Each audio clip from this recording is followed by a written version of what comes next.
Olá, pessoal. Hoje é terça-feira, dia 27 de janeiro de 2026. É um prazer estar aqui de volta com vocês. Nós estamos retomando nossas atualizações de mercado.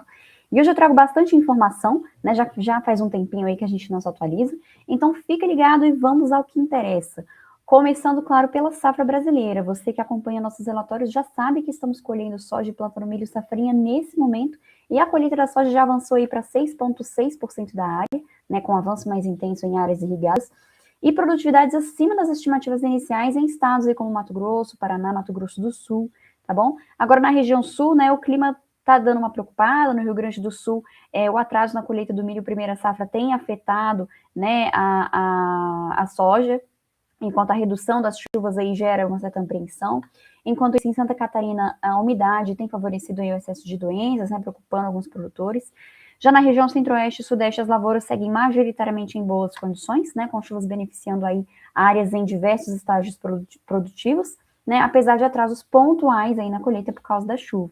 Na região do Mato Piba, na região nordeste, região norte, a irregularidade das chuvas reduziu um pouquinho o potencial produtivo, né, principalmente em áreas do Maranhão, Piauí e Pará, embora a colheita tenha avançado aí de forma gradual em regiões com melhor regime climático. De forma geral, a soja ela tem tido um ritmo muito positivo, muito favorável. Mas as chuvas, né, que a gente tem visto, principalmente na semana passada, muito intensas, têm atrasado um pouquinho aí, apesar da gente seguir acima do ritmo do ciclo passado.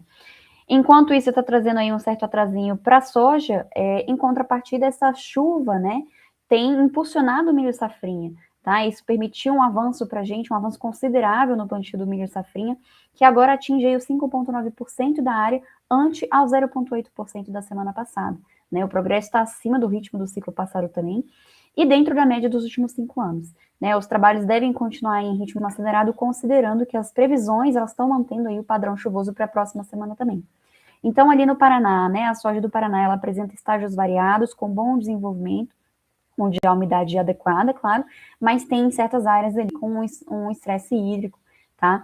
E há também registros de ferrugem asiática, né, exigindo aí um manejo bem cauteloso por parte do produtor, enquanto a colheita, ela já está em estágio inicial, mas ganha um ritmo nessa semana. O milho primeira safra está majoritariamente em fase final, né, de enchimento de grão e maturação, e com um bom aspecto geral, apesar de atrasos localizados, enquanto o plantio do milho safrinha avança gradualmente e está condicionado principalmente ao avanço aí da colheita da soja e à umidade do solo, claro. Já no Mato Grosso, o milho safrinha tem andado inclusive acima do ritmo do ciclo passado também, né? Então, na sexta passada, o IMEA divulgou o progresso em 9,44%, né, da área, enquanto no ano passado a gente ainda estava aí começando a caminhar para os 2% da área, o que é um ritmo bom, né, dentro da média.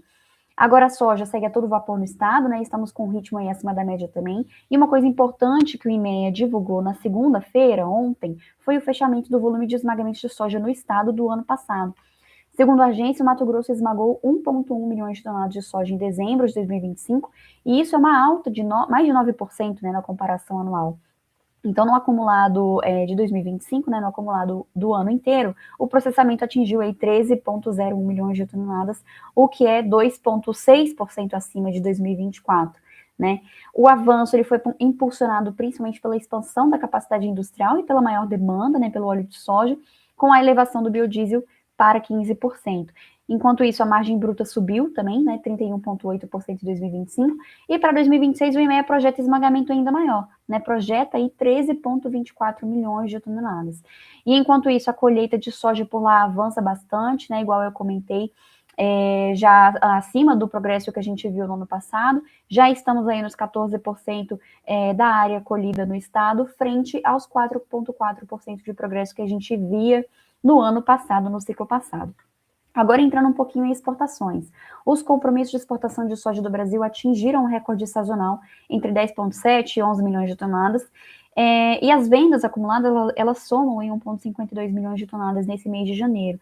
Isso é uma alta de 122% frente a janeiro de 2025, certo? Mas os embarques do mês, eles devem ficar limitados ali a até 2,3 milhões de toneladas, né? A gente viu aí que chuvas atrasaram a colheita em algumas regiões, e, consequentemente, a entrega dessa soja nos potes, né? Então, a gente pode ver aí o adiamento de até 2 milhões de toneladas de soja sendo adiadas para fevereiro, né? Com isso, a fila de fevereiro pode chegar aí até 8,6 milhões de toneladas para soja, né? Aguardando embarque. Enquanto isso, o Brasil também segue com um desempenho bastante firme no milho, né? O país exportou 1,03 milhões de toneladas de milho na semana passada e o acumulado mensal já soma aí 3,74 milhões de toneladas. Isso é 39% acima do acumulado do mesmo período de janeiro de 2025. E apesar da gente ter visto aí um desempenho semanal, né, levemente abaixo em relação à semana anterior, a fila de navios nos portos segue refletindo uma demanda externa estável, né, levemente mais aquecida, inclusive, para essa época do ano. Então, a gente já está vendo aí 1,42 milhões de toneladas de milho aguardando embarque atualmente. Agora, falando sobre o relatório WOSD, ele foi divulgado no último dia 12 de janeiro, na semana retrasada, e o USDA trouxe ajustes que nós já esperávamos para o Brasil. Aumentou, por exemplo, nosso número de produção 25-26, passando de 175 para 178 milhões de toneladas, que é um número que nós, da GE Resource Brasil, achamos bastante coerente, né? Lembrando que estamos realizando o nosso Crop Tour, Trilhas da Produção, edição 2026, nesses meses agora de janeiro e fevereiro, e nós encontramos um potencial produtivo, né, especificamente no Mato Grosso, muito favorável, que inclusive abre margens aí para incorporar até mais 2 milhões de toneladas nessa produção, tá bom? O Mato Grosso do Sul também mostrou potencial produtivo bastante favorável, né? E a partir da próxima semana, nossa equipe, nossos parceiros estarão visitando parte aí da região Sudeste, parte da região Sul. Então fiquem ligados, porque semana que vem, né, a gente vai ter mais vídeos aí de Crop Tour para vocês, tá bom? Agora, sobre o milho, o USDA fez poucos ajustes, né? Inclusive manteve produção, manteve exportações. Agora, atenção para os números dos Estados Unidos. O relatório de safra de janeiro do USDA foi estritamente baixista, né? Para o caso do milho. Apesar de reduzir um pouquinho a produtividade, houve aumento na produção para 432,3 milhões de toneladas, né?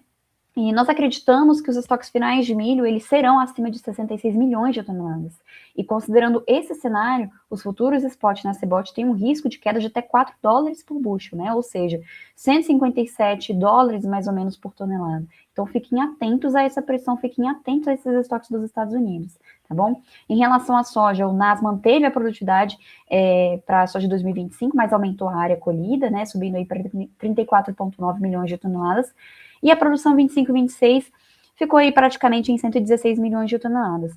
O OSD elevou os estoques finais de soja 25-26 para 9,5 milhões de toneladas, ao aumentar o esmagamento para quase 70 milhões de toneladas, né? Enquanto trouxe aí uma queda que a gente já esperava, né? Que foi uma queda nas exportações, reduzidas aí para 42,9 milhões de toneladas, e a gente acredita que um corte de até mais 3 milhões de toneladas, ele ainda é justificável, né? O que elevaria os estoques finais para cerca de 12,5 milhões de toneladas. A gente acredita que esse corte de mais 3 milhões de toneladas seja justificável porque a demanda externa pela soja dos Estados Unidos não tem estado lá essas coisas, né? A gente lembra que a China concluiu a compra de 12 milhões de toneladas de soja dos Estados Unidos, eles tinham feito um acordo para cumprir essa compra, e em grande parte dela foi realizada aí por meio de compradores estatais, como a Sinograin, a Cofco, e ainda assim a gente vê, né, que a China, ao optar, talvez, por essa soja dos Estados Unidos, ao invés da soja brasileira, que tem estado infinitamente mais competitiva do que a soja norte-americana, a China teria perdido aí cerca de 360 milhões de dólares ao optar por essa soja norte-americana. Então, essa demanda chinesa vai retornar ao Brasil agora, tá bom? Considerando preços mais competitivos do Brasil. E agora, chegando perto do fim, né, também na semana retrasada, nós tivemos o relatório de janeiro da Conab, que estimou a produção brasileira de soja em 176,1 milhões de toneladas. É uma queda, né, de 1 milhão de toneladas em relação a dezembro, devido principalmente à menor área colhida, né, de acordo com a agência. E apesar de a produtividade ela ter sido mantida pela agência, a Conab também cita, né, uma seca regional ali no Mato Grosso do Sul e Goiás como limitante para revisões acima, né, do que ela já tinha projetado de produtividade e também como limitantes ali para a produção. Nós, da GE Resource Brasil, projetamos uma produção brasileira de soja a partir de 178 milhões de toneladas, não descartando números acima dos 180 milhões de toneladas, né? Então, lembrando, dentro das estimativas atuais, o Mato Grosso do Sul poderia abrir um espaço para a gente para elevação de até 2 milhões de toneladas, né? O Crop Tour da GE Resource Brasil pelo estado encontrou excelente potencial produtivo, mas claro, uma tendência mais clara aí de produtividade, ela vai estar disponível à medida que a gente vai avançando com a colheita, tá bom? Então, resumidamente, relatório da Conab trouxe isso para a soja e para o milho, né? 24, 25, houve safra histórica com produção recorde, o consumo interno permaneceu aquecido aí pelo etanol, né? Nada novo sobre o sol. E exportações seguiram elevadas, né? Então a gente viu, apesar de tudo isso, estoques bastante confortáveis no milho, apesar dessas exportações mais fortes. Agora, milho 25, 26, Conab projetou um aumento de área, né, mas uma queda na produtividade, o que inclusive reduziu um pouquinho a produção total, com o consumo doméstico em alta e uma leve reduçãozinha aí nos estoques. Agora, pessoal, para fechar uma última notícia importante, vocês que acompanhavam os nossos vídeos anteriormente, os nossos relatórios, sabiam que a Suprema Corte dos Estados Unidos estava para decidir sobre a legalidade das tarifas comerciais impostas pelo governo Trump. Essa decisão da Suprema Corte dos Estados Unidos, ela deveria ter saído na segunda semana de janeiro, na sexta-feira da segunda semana de janeiro, se eu não me engano, era no dia 9 de janeiro. Mas a Suprema Corte adiou para a quarta-feira da semana seguinte, né? E na quarta-feira da semana seguinte, ela simplesmente não divulgou a decisão dela, tá bom? E, inclusive, não temos uma data para essa divulgação, para essa oficialização dessa decisão. Então, o mercado segue no escuro. Então, nós chamamos a atenção para os números dos Estados Unidos, chamamos a atenção para os números do Brasil. O mundo inteiro está produzindo muito grão, né? E a pressão dos preços, ela está sendo um fato. Vocês, produtores, já estão sentindo isso na pele. Então, nos acompanhe, acesse os nossos relatórios para que você saiba o melhor momento de se posicionar no mercado. Tá bom, pessoal? Excelente semana para nós e fique ligado que semana que vem tem mais vídeos sobre crop tour aqui no Brasil com vocês.